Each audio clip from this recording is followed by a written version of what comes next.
I work night shifts at a 24-hour diner just outside of Sleepy Town. The kind of place that smells like burnt coffee and old grease and where nothing really changes. Same customers, same stories, same radio station humming softly behind the counter.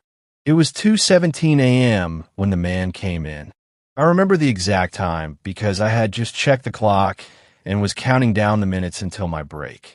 He walked in like he'd been here before, confident but not rushed.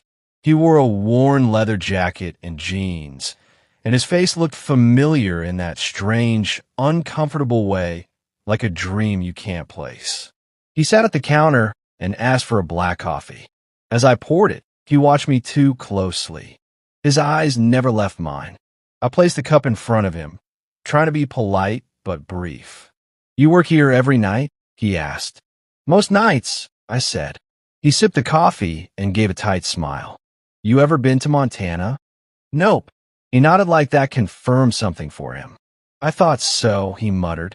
I started backing away, about to check on the only other customer in the corner booth, when he spoke again, louder this time.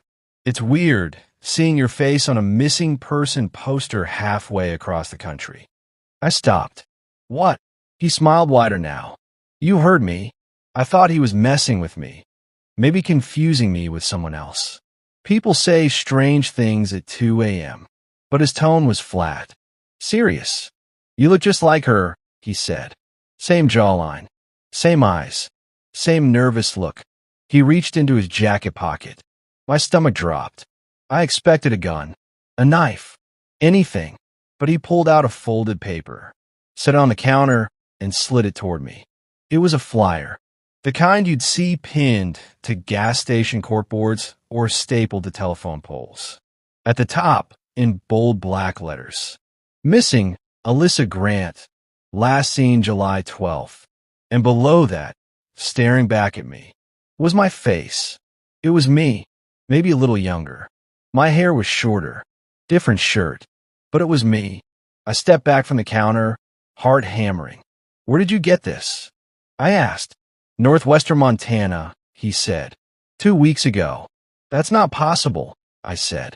"I've never been there." He took another sip of his coffee. Calm, like this was normal. "Funny thing is," he said, "no one remembers how the poster got there. No name in the system. No police file. No family searching. Just a photo, pinned to a gas station wall near Glacier National Park." I was shaking. I think you got the wrong person." He tilted his head. "Do I?" I snatched the flyer and backed into the kitchen. I locked the door behind me and called my manager. He didn't pick up. I texted him, then called 911. They told me to stay where I was. By the time the police got there 15 minutes later, the man was gone. So was the flyer. No camera footage. Our security system had been out for weeks, and corporate never fixed it. I went home in a panic. I barely slept. The next day, I searched online for Alyssa Grant. Nothing. No missing person reports. No social media profiles. No archived news stories. It was like she didn't exist. But the scariest part? When I checked the mirror that night, I noticed something I hadn't before. A faint scar under my left eye. One I don't remember having. It wasn't there in any of my old pictures. But it was on the missing person flyer. Now I keep wondering, what if he didn't mistake me for Alyssa? What if I was Alyssa, and somehow I just forgot?